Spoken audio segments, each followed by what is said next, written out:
She arrived at the school halfway through the year, when everyone already had their groups and their routines. New faces always stood out, and hers did more than most. She was a black schoolgirl, slim, quiet, and always neat. Her uniform was clean, her shoes tied tight, and her bag always heavy with books. She did not look scared, but she did not look friendly either. She looked focused, like someone who had a place to be in her mind, even while sitting in class. From the first day, people noticed how little she spoke. Teachers asked her questions, and she answered politely but briefly. Students tried small talk, and she nodded or smiled, then returned to her work. She never raised her hand unless she was sure of the answer. She never laughed loudly or joined gossip. At lunch, she sat alone most days, reading or just watching the yard quietly. Some students thought she was shy. Others thought she was strange. A few decided she was weak. Started small, the way it always does. Someone brushed past her in the hallway and did not apologize. Someone whispered a comment under their breath. Someone laughed when her books fell from her hands after being bumped. She picked them up without complaint, her face calm, her movement steady. She did not cry. She did not shout. She did not react the way people expected. That calmness annoyed certain students more than fear ever would. There was a small group that liked attention and control. They were loud, always joking, always pushing limits. Teachers often warned them, but nothing serious ever happened. They noticed the quiet girl because she never fought back. When they tested her with words, she ignored them. When they blocked her path, she waited until they moved. When they laughed at her, she looked past them, as if they were not even there. To them, that felt like an invitation. They began calling out to her more often. Comments about her clothes. Comments about her silence. Comments meant to embarrass her in front of others. Students nearby sometimes laughed nervously, not wanting to be the next target. Teachers were often busy or tired, missing the moments or choosing not to see them. Still, she said nothing. Inside, though, she was not empty or unaware. She noticed everything.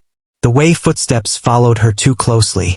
The way voices changed when teachers turned away. The way people watched her, waiting for her to break. She had learned long ago that reacting too quickly could make things worse. She had learned that silence could be armor. At home, her life was very different from what people imagined. She lived by routines. Early mornings, clean spaces, clear rules. She trained her body and her mind, not for school, but for discipline. Control mattered more than strength. Awareness mattered more than anger. She had been taught that the best fight was the one that never happened, but also that no one had the right to harm her. She did not tell anyone at school about this part of her life. There was no reason to. She was there to study, to finish quietly, to move forward. She believed the trouble would fade if she stayed calm long enough. But trouble does not always fade. Sometimes it grows. One afternoon, during gym class, someone knocked into her hard enough to send her to the floor. The sound echoed in the room. A few students gasped. A few laughed. The teacher turned just in time to see her sitting up, brushing dust from her palms. "Are you okay?" the teacher asked. She nodded. Yes. The lesson moved on. What no one noticed was the look exchanged between the ones who had done it. A look that said, "She still didn't react." A look that said, "We can do more." From that day on, the tension followed her like a shadow. She felt it in the hallways, in the locker room, in the quiet moments after the final bell, when the school grew emptier and footsteps echoed louder. She adjusted her path, stayed near crowds when she could, left quickly when she needed to. Still, she refused to show fear. People began to talk. Some said she was brave. Some said she was foolish. A few wondered why she didn't just report it.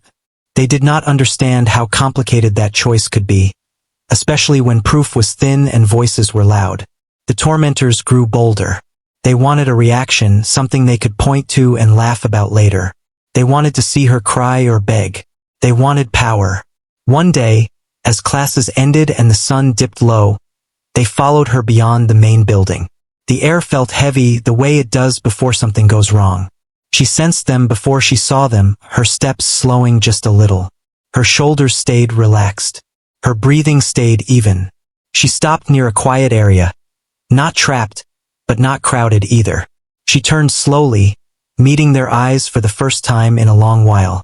Her face showed no anger, no fear, just calm. "Move," one of them said, trying to sound confident. She didn't. That pause, that single moment of stillness, unsettled them more than shouting ever could. For the first time, doubt flickered across their faces. But pride pushed them forward. They had already gone too far to turn back now. What they did not know was that this quiet girl had spent years learning how to stay steady when others panicked. She knew how to protect herself without losing control. She knew her limits and she knew theirs. This moment was not rage. It was decision. As voices rose and steps moved closer, she shifted her weight, ready but restrained. She did not want this, but she would not run from it either. And in that silent space between words and action, the balance of power began to change. Part 1 ends not with a scream or a strike, but with a choice. A choice made by someone everyone thought they understood, but truly never did. The next morning, the school looked the same as always, but for her, everything felt different. The air felt heavier, like the walls themselves were waiting. She walked through the gate with steady steps, her bag on her shoulder, her face calm.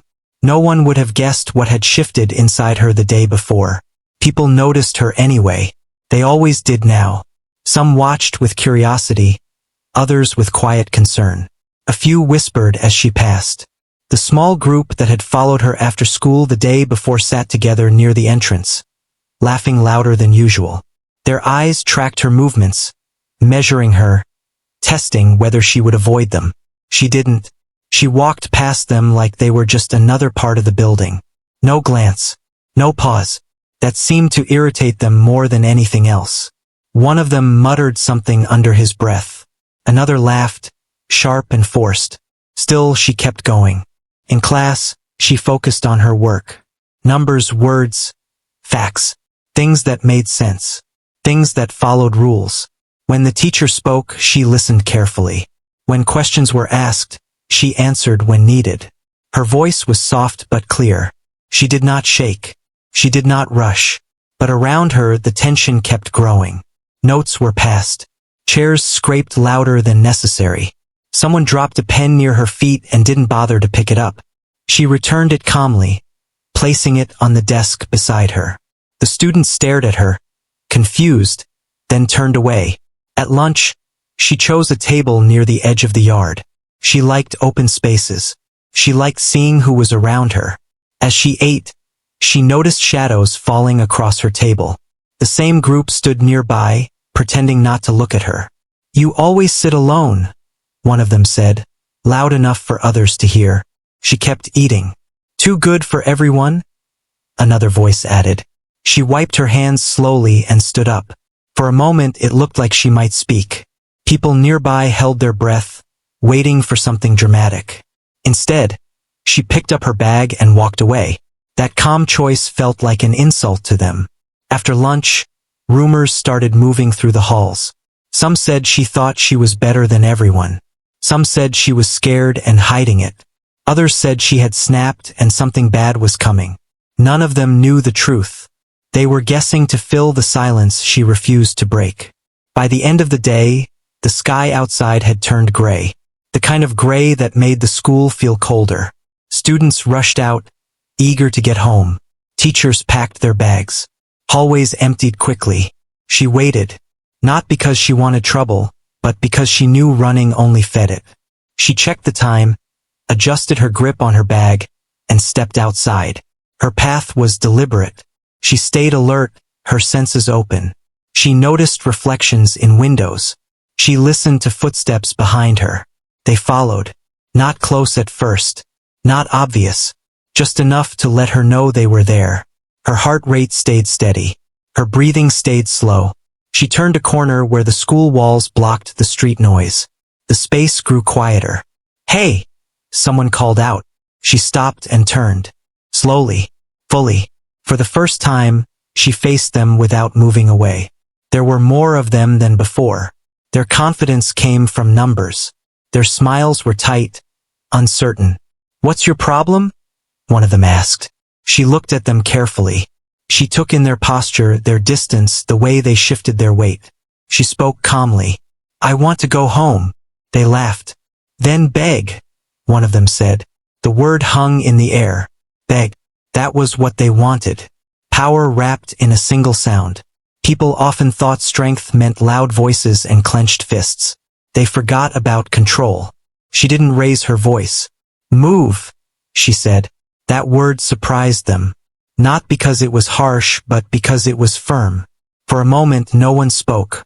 Then someone stepped closer, invading her space. "You don't get to tell us what to do." She took a small step back, not in fear, but to create space. Her hands stayed open. Her body stayed relaxed.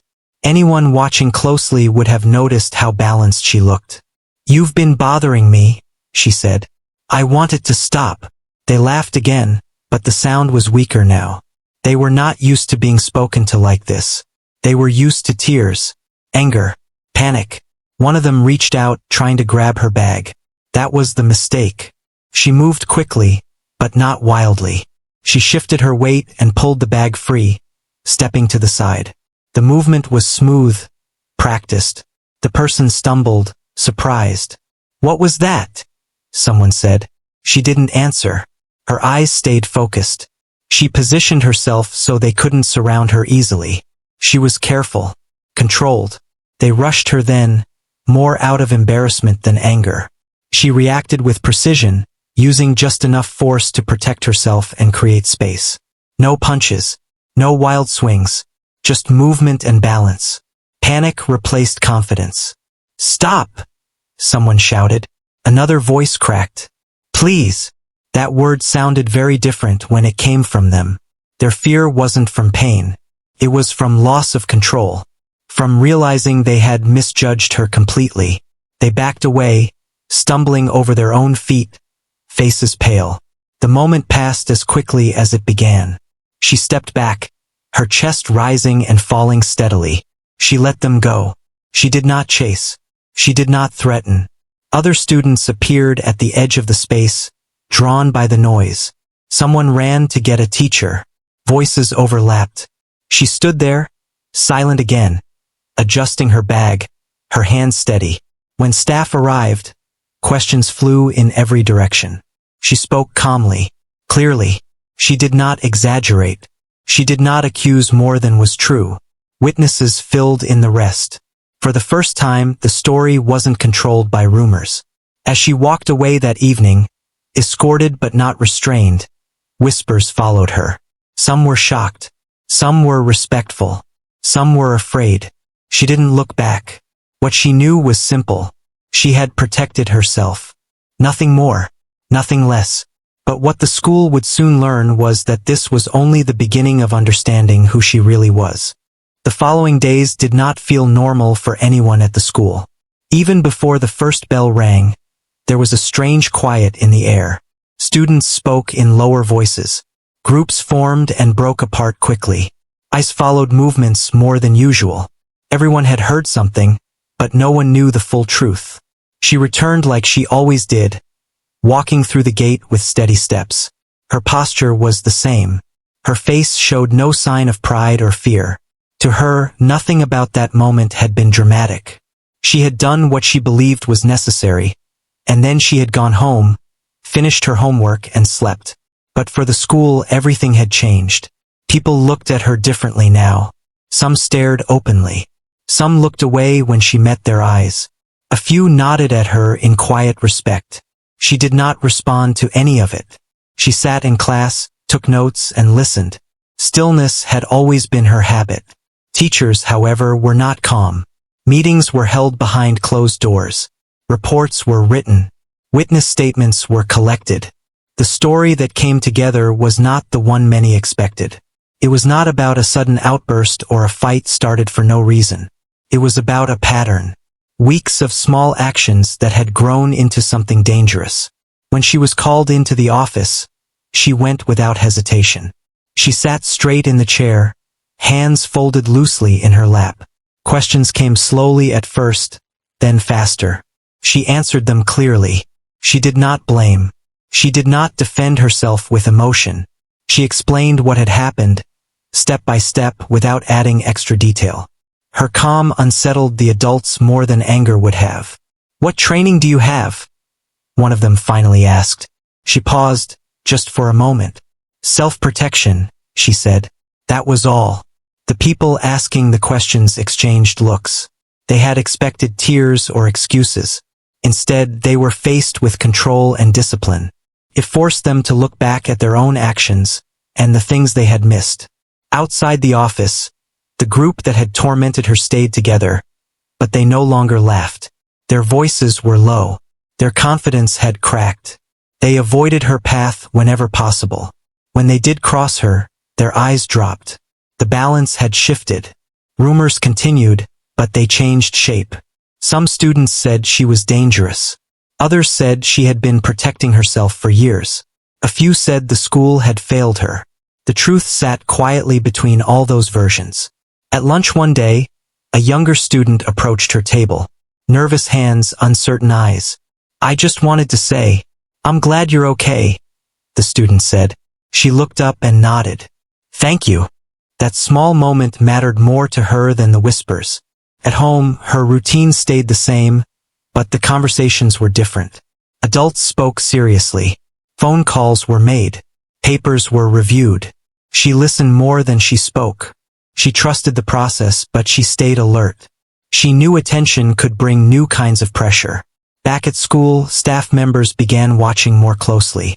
Hallways felt safer but also heavier. Some students resented the changes.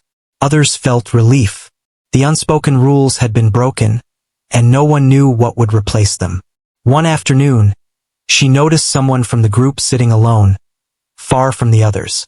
Their shoulders were slumped. The energy that once surrounded them was gone. For a brief moment, she felt something close to pity. Not because they were weak, but because they had chosen control over kindness, and now had neither. She did not approach. She did not gloat. She simply continued on her way. A few days later, an assembly was announced. Students filled the hall, restless and curious. Staff members spoke about respect, safety, and responsibility. The words sounded familiar, but this time they carried weight. Eyes drifted toward her, then away.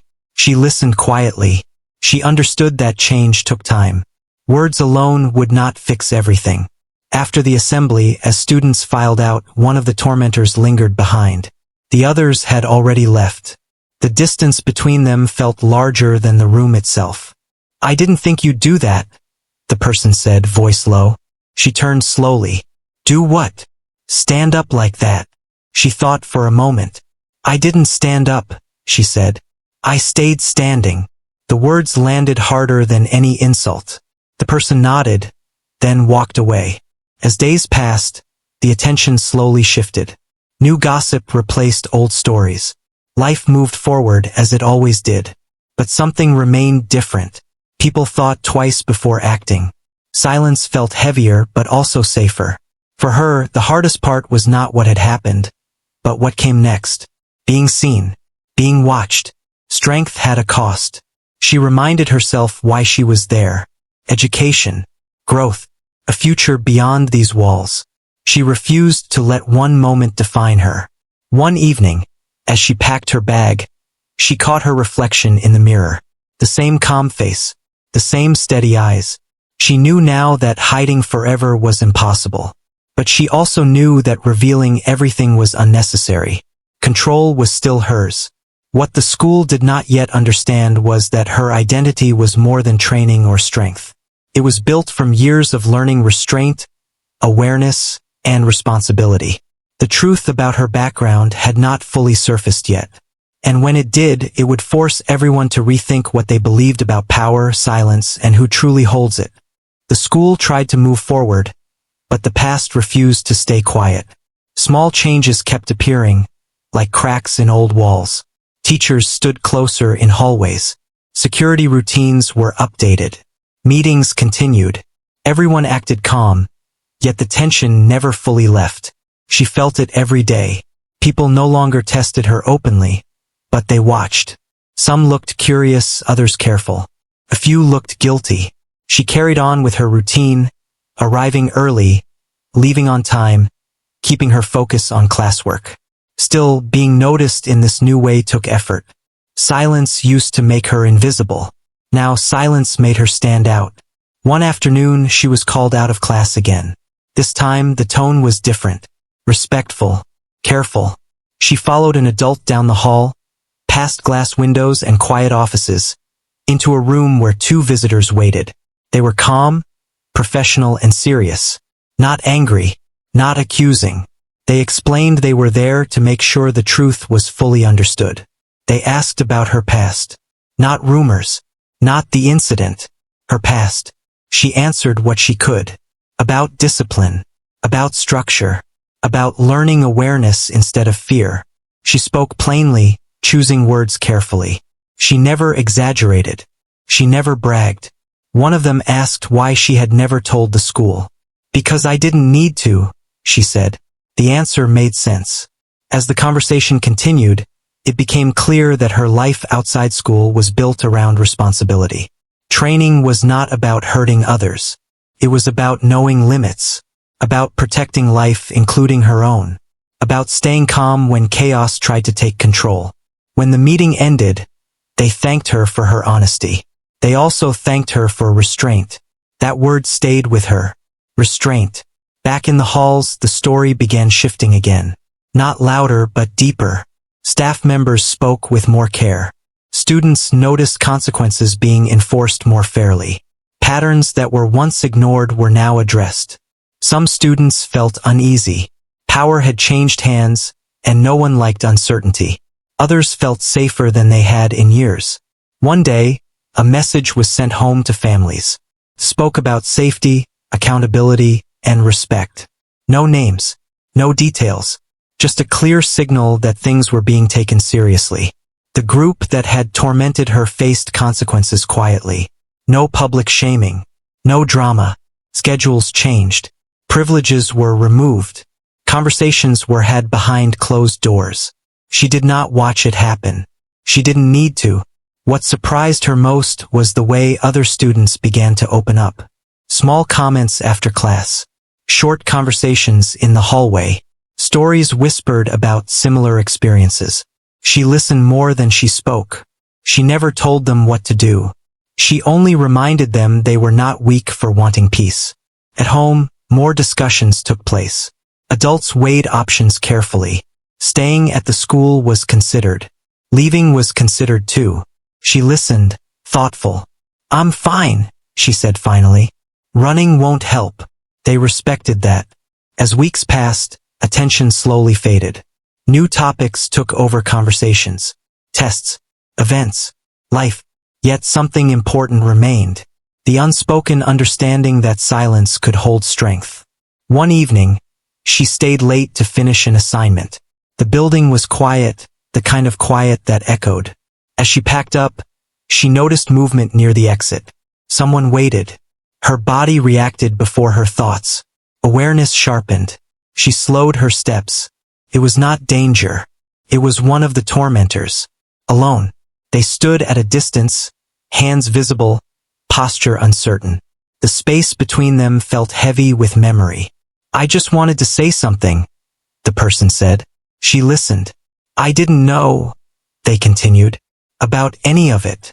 I thought you were just quiet. She nodded. I am quiet. There was a pause. I'm sorry, the person said. The words were not dramatic, not loud, but they were real. She considered them carefully. Apologies mattered, but change mattered more. I accept that, she said. Don't do it again. They nodded, relief visible, then left without another word. She stood there for a moment, feeling something loosen inside her chest. Not victory, closure. As she walked home that evening, the air felt lighter. Not perfect, just lighter. Still, the biggest truth had not yet surfaced. Behind the scenes, records were being reviewed. Past incidents at other schools. Patterns that followed certain behaviors. Questions about why her family had chosen discipline over comfort, preparation over assumption. The answers pointed to a life shaped by responsibility and service. A life where identity was not something worn loudly, but carried carefully.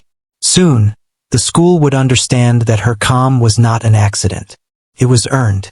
And when the final part of her story came to light, it would change how everyone understood that single moment when power shifted. Not because of force, but because of control. Time has a way of settling things, but it also reveals what was hidden. By the time the school year began to close, the noise around the incident had faded. What remained was understanding. The truth did not come out in a dramatic announcement or a public speech. It arrived quietly the way real truths often do. Through meetings, paperwork, and careful conversations, the full picture became clear to the people who needed to know. Her family background was not ordinary. Discipline had always been part of her life, not as punishment, but as guidance. Preparation mattered in their world. Awareness mattered. They believed calm thinking could save lives, and control could prevent harm. She had been taught to avoid conflict whenever possible, and to protect herself only when there was no other choice. That was her true identity. Not a fighter, not a threat, a protector. When staff members understood this, the way they spoke to her changed. The way they looked at her changed too. Not with fear, but with respect. They realized she had been carrying more responsibility than anyone her age should have needed to carry, and she had done it without asking for attention.